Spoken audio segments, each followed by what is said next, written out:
All right, I'm here with Jacob. Tell me what we're talking about today. So we're going to be talking about hazard recognition with a safety mindset and how there's a difference between being able to identify a hazard in a workplace, but being able to identify it with a safety in mind. Okay, so what do you need to do to have a safety mindset? Yeah, so it's a totally different way of living when you come into a workplace. So anybody that walks into a work area, their home, anywhere they go, they can always recognize some type of a hazard, whether it's a trip hazard, fall hazard, something. But having that safety mindset is where you're able to identify that hazard, but then come up with a corrective action for it. So not just being able to identify it, but know how to fix it and prevent it from happening in the future. So it's about identifying it and then taking action. Okay, so what does that process look like in your mind? It's a different process on all levels. So when it comes to like a general employee on the floor, the process can be as simple as finding a broom that's across an alleyway and being able to pick it up and put it back in its right place. When you get up into a supervisor or a manager level, it could be finding a hazard that needs some form of engineering behind it. So it can be something that happens at every level and everybody be involved with it. So is there a documentation process? Once it becomes into the engineering levels, absolutely. So we do hazard recognition through our forms that we have, and then we develop corrective actions on that same form. Everybody knows the Henrik's triangle and what we need to do to make something better. So we always want to start at the top of the pyramid and work our way down. So why do you care about this? So the biggest thing, or the reason why that I care the most about it, is employees like to see things get fixed rather than just maintaining it. So being able to engineer designs and develop guards or whatever it might be to make a place safer, they like seeing that way more than me pushing out new PPE, new safety glasses, new gloves, stuff that they're going to have to deal with every day. But having them involved with engineering that product really gets their buy-in and their want to be there. So is it important to tell them it's fixed? I mean, how do they know that it's fixed? So the biggest aspect that we utilize is having them involved with the whole process. So if there's a hazard that we recognize in their work area, we say, hey, this is what we identified. This is what we're thinking about developing. We need your input. You are the operator. You know the machine. You know how it operates. What do you think about this? And so we involve them from beginning to end through hundreds of prototypes, especially with guards. It seems like a big one. They'll push back until we finally get something that they agree with. So rather than just us fixing it and telling them it's fixed, they're through the whole process with us. Well, they have to be the one using it. Absolutely, right? I mean, Of course they're going to be like, this guard doesn't work because it's not going to work for me. Exactly. And that's what I tell them, they're the professionals with that machine. I am not, right? So I say, listen, I need your actual input. Now don't just say I don't like it, because that doesn't give me feedback where I can fix something.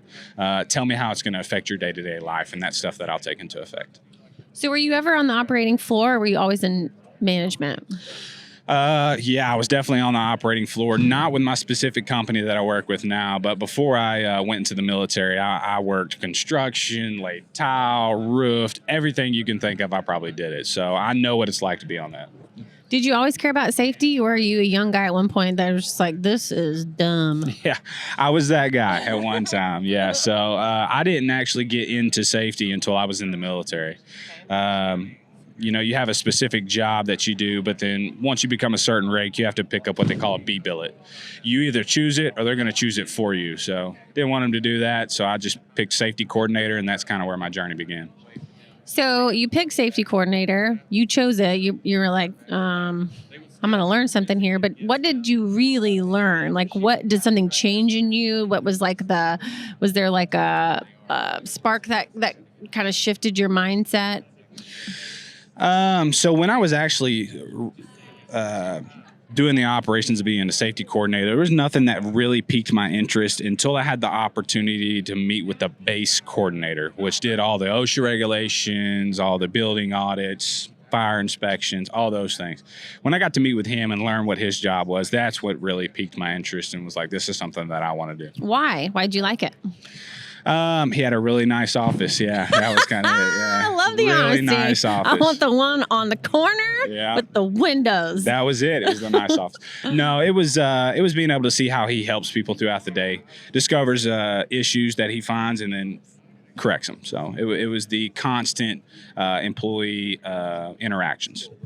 So it's like, okay, problem and then fixing, problem and then fixing. So there's an open and then there's a closed, right? And how does that feel? Are you able to do that today where there's an open issue and then it's closed? Oh, absolutely. Yeah. Well, guarding is kind of one of my big strong suits. Finding, we work in an industry that's old, right? We've been there since 1950. So a lot of machines that we use don't have guards that are developed for them. Okay. So going around and developing those guards is kind of what I'm good at. And then being able to close that out, it really gives you that satisfaction.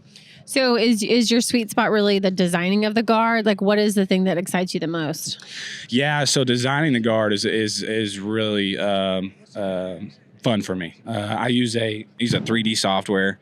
I get on there, develop the guard with all the specs and measurements and everything that's needed.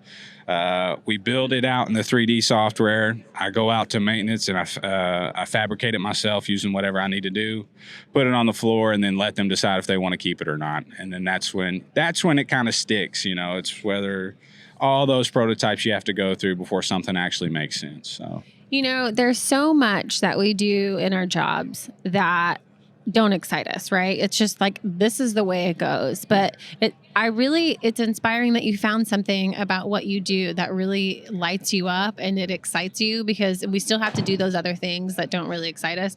But you found that thing that you're good at and you like, and you're leaning into that. And that's like, oh man, I really like this. And there's a project, I'm completing it. I'm making a difference, and then it works. I mean, that's cool. And I'm wondering, like, to inspire other people to just find that thing that lights you up. Yep. And then it'll like make you excited about your job again, Right. Keeps you motivated. Yeah. Yeah. Definitely the satisfaction from getting something completed and having the people that are going to work with it excited about it too. That's the big win. That's what it's all about. So. Wonderful. So if you were talking to that young man that didn't care much about safety at one point and was like probably being a ding dong, like on the roof of somewhere, just not thinking about it at all, what do you say to that guy today?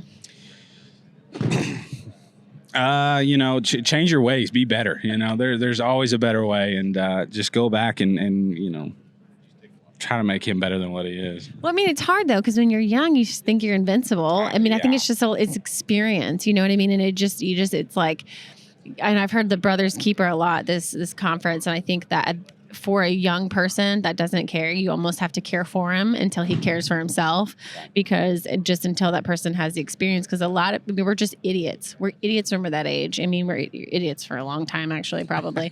And, until they really, that light turns on, we almost have to kind of be more diligent for them. Right. Yeah, I agree. I remember being that age and all the dumb things that I did. Yeah, thinking back when I was, putting shingles on houses, I was not wearing fall protection. Nobody else around me was. And there could have been some serious accidents that occurred. And I mean, Lord, I laid blocks in an airplane hangar 40 foot in the sky with no fall protection or anything like that. So looking back and seeing the things that I have done, I think it humbles me in the role that I have now, where I can actually relate to those people when they come in, especially during new hire orientations. Absolutely.